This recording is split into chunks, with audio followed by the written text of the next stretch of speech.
we actually want to expose China. We want to expose China's doublespeak on terror. You'll put 1 million Muslims in jail, in concentration camps. Andrew Leung, you know, Xi Jinping does not care about human lives lost. In 26/11, for example, 166 people from a dozen countries were killed. But to Xi Jinping, it does not matter. He will blatantly support Pakistani terror if it serves his purpose. Wow. So how different is China from Pakistan? Directly a state sponsor of terror. I disagree with your statements, sir, if I may say so. These accusations that about what China was doing in Xinjiang, I mean, this is totally a kind of misrepresentation. In fact, the United Nations chief representative was recently invited to visit Xinjiang. And in fact, a lot of the stuff happening in Xinjiang is to enable the improving the livelihood of a lot of Xinjiang people. Oh, absolutely. Put 1 million men in jail and put Han Chinese men with their wives. And don't let that report come out. Can I be allowed to finish, please? What I'm saying is that all countries act in the best interest, as in the case of Kashmir, for example. What's happening in Kashmir as far as India is concerned. And a lot of countries do not agree. Kashmir is India. China is illegally occupying a part of Kashmir, as is your vassal state, as is China's vassal state, Pakistan. But let me once again bring in Sushant Sareen.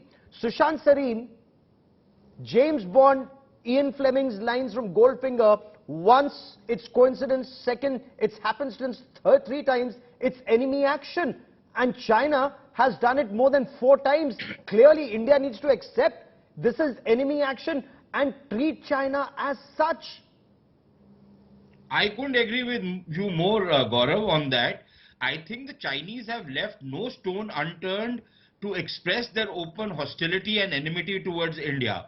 I think it has been a great weakness on the part of India that we continue to harbor these, fond beliefs that maybe we can actually have better relations with China. I don't think that's going to happen. I think there is something deeply wrong in the Chinese mindset, in the Chinese psyche. I don't know whether it's inferiority complex or whatever else you want to call it, but they don't even behave like a great power. They are petty, they are churlish, they bully people when they can do it. It's only when their own nose is going to be rubbed in the dust that they suddenly start, behaving in a normal manner.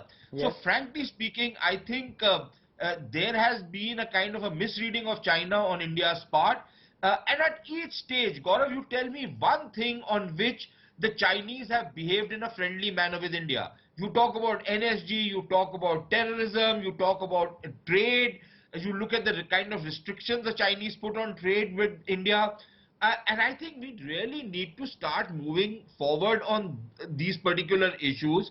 We really need to start decoupling ourselves from China. Yes. Because this nonsense has gone on for forever now. Seriously? And for anybody to imagine in India that, the more we engage with the Chinese, the more the Chinese will become amenable. The Americans have tried that. They've enriched China, they've given them technology, they've let them steal technology from America. Yes. And look, the wages of that policy. So I think Andrew Leung, we need to wake up and smell the coffee.